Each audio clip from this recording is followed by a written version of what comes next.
Well, let us see what is the next best awesome features that Blender developers all around the world and this whole community has come up with this week. So let's check it out. So this was one of the most awesome feature that was added to Blender.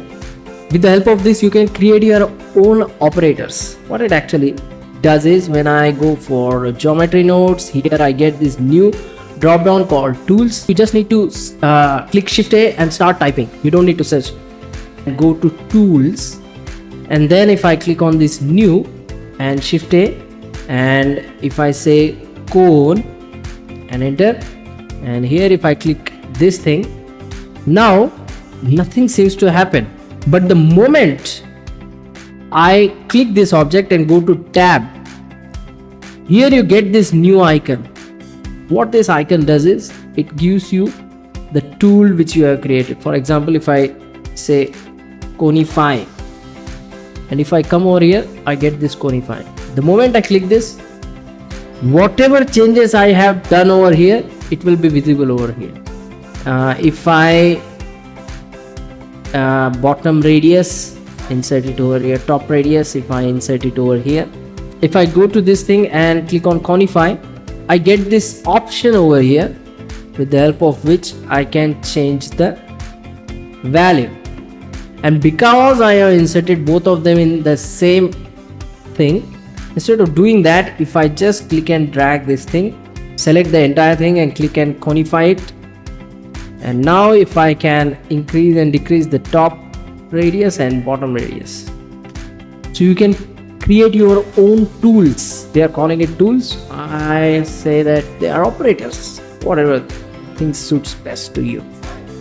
And you can create dozens of them, and they have also the options for mesh, or it should be available for curve as well, and it should be visible in edit mode or as well as in the sculpt mode. That is one of the most striking feature that I felt like this session should start with. Geometry nodes unassigned. It will be specified in the unassigned assets. What it actually means is, for example, here SPHGRA, and insert it over here, and now this has been designed as a sphere. Now what we can do is, we can right click and mark this as asset, Shift A, and then unassigned, and here you get this geometry nodes. Whatever name you want, you can give it to this. I can say Sperify. So if I come over here and then Shift A and go to unassigned, there I get Sperify. The moment I click on, so wouldn't it be great in life if we could just have something that we could see in the future and then decide something over here so that our future will get brighter and better? Unfortunately, we can't do that in life, thanks to God, but we can do some of the things in Blender. What it actually does is, we get this viewer node. For example, we have this simulation. I have this simulation going on over here, but if I increase this value, I'm not able to see the preview.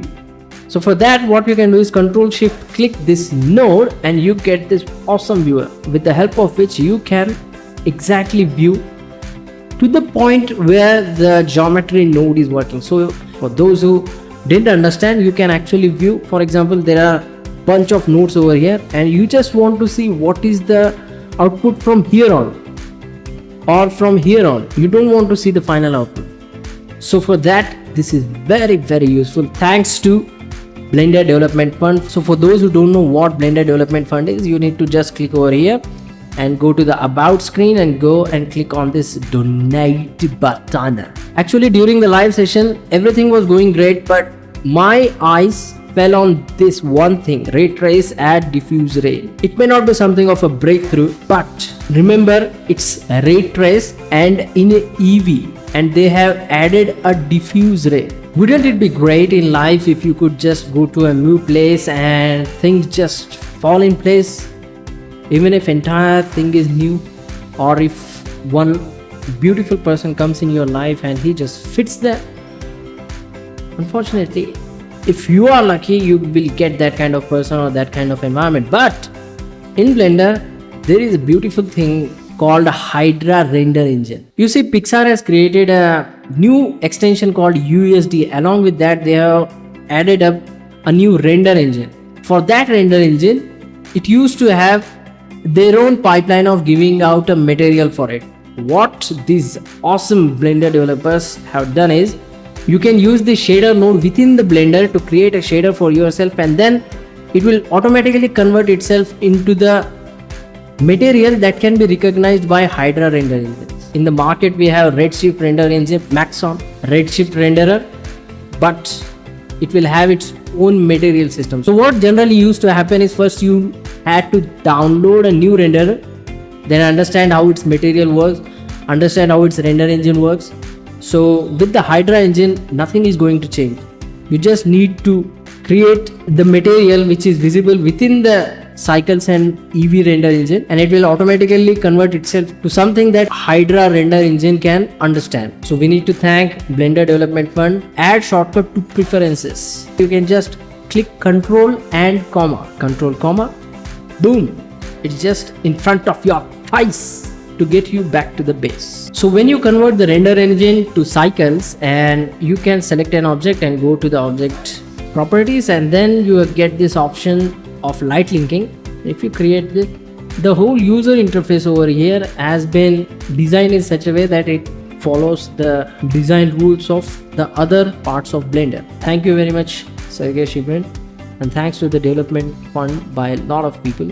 Also, a little bit of rearrangement has been done, like all of these which were related to the same thing were grouped off and given one single thing, so that a lot of things can be kept in a smaller space. So in the non-linear animation window, dope sheet, as well as graph editor, we used to have these modes. They have changed it to a smaller UI. Thanks to Nate Rupsis for making our life even more compact. The next thing must be thanks to Germano Cavalcante. What it actually does is show you the snap option. For example, if you come over here and then click this vertex, this edge, and for example edge and face as well, then tap G on the keyboard, and then if you go to this thing, you will get the options and different overlays for how the thing is going to get snapped. This was very important. Like for example, they used this font instead of this font because I and L almost seems same. So in this, capital I as well as L will be a little bit different, and we will be able to understand it easily. So for that, they have changed the font. Next, the EV will be almost similar to cycles, more and more every day. And I just don't know what Vulkan would be, just don't know what Clement Foucault will be bringing to the table using the Vulkan. One more thing that used to generally bug me was this option. I know what I had clicked. So instead of this context menu, they are just this object. So no need to write each and every time context menu, context menu, context menu, context menu. So for that, we need to thank Pablo Vasquez. Thank you very much, Pablo. And then the next beautiful option was added by Pablo Vasquez as well, because he understands the user point of view very wonderfully. So from now on, when you try to save this file, and here you get this recent option. So instead of this option, you actually had X. So he just gave this smaller button so that we don't accidentally click on it. What a time to be alive! So instead of this X, they were used this one clicky thing. Now for example, I want to add some things back to back. Like for example, if I add a cone, okay, and then if I want to add ecosphere, for example, ICO, okay, there are a lot of things that can come based on ICOS. So icosphere, if I put it over here, and if I once again search and type sphere, I started with SH, but the Blender developers were so smart and so concerned about the user that it bought the commonly used things like ecosphere. I had also added cone, I had also added cube. So it is going to bring more and more of latest searches at the top, and this must be thanks to Jacques Luc, the godfather of geometry noders. God, when will I start to learn geometry nodes? Look at the mind of how Pablo Vescas thinks. Like, he knows this and this thing, frame rate samples and playback frame rates. Both of them work for the same feature. Like, if you tick this thing, this will get activated, and instead of keeping it in 2 lines, he just kept it in 1 line. Things happen at such a small detail level that we don't understand what actually is happening. When we see the big picture, nothing seems to happen, but the same thing is happening with me as well when I am seeing what you are seeing on the screen at this. Put in front of eyes and inspected for like 4 years. I don't know what actually has changed here, but they say that there is some kind of a hinting. I'm sorry if I'm pronunciating the names wrong, but Harley Atson, thanks to him for that 4 years of hard work. So thanks to all of these people, and thanks to all the people who are going to Blender's website and clicking on this blue button and then doing whatever they could do the best. Like, a lot of big companies as well as small people are giving their contribution, and I would also like you to give their contribution, or at least support this channel so that the money would go directly to the Blender Development Fund. You can support me either through Patreon's page, links will be given in the description, or by just liking this video or subscribing this video. As well as, if you want, you can support me through Google Pay, Phone Pay, Paytm. Phone number will be given in the somewhere at the down in the comment section. And also don't forget to visit blenderjob.com, because it is going to be a platform where people who think in Blender's term, who work in Blender's term, and who collaborate in terms of Blender, gather up and meet together and do something awesome. So until then, try to see it, explore it, understand it. I will see you in the next video.